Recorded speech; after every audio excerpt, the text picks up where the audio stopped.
Chers auditeurs et auditrices, bonjour.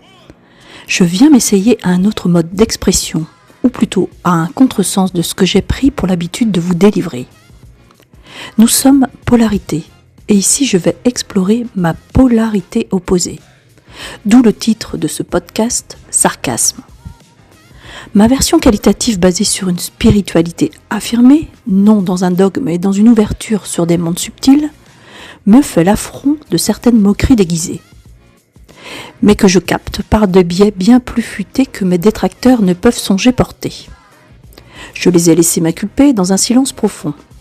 Mais maintenant que je reprends une force quelque peu singulière, je me permets un droit de réponse par ce biais d'un podcast, qui aura de lieu de structurer cet alignement de ma polarité négative et de la maintenir dans une cohésion incarnée.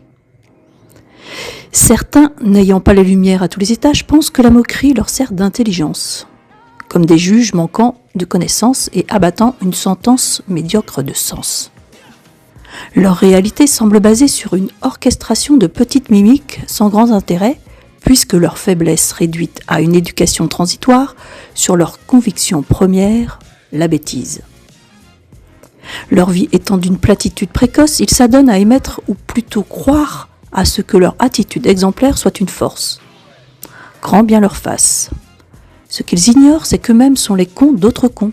Et comme si cela ne suffisait pas, la connerie semblerait tourner en rond dans un vase clos d'idiocratie.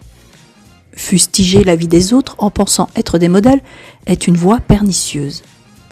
Et l'ouverture d'esprit reste un désert sans nom.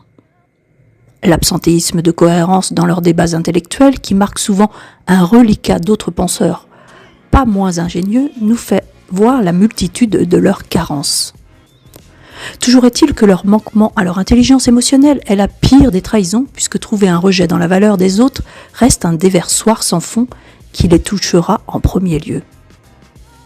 La validité de certains en termes de concurrence démontre également une certaine faiblesse qui d'ores et déjà devrait être soignée.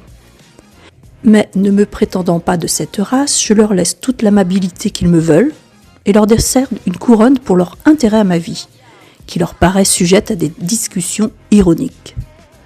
Ma voix à tendance singulière fait partie de celle des artistes, et tout comme eux, je me vois limogée pour mes choix assumés en guise de sincérité avec moi-même.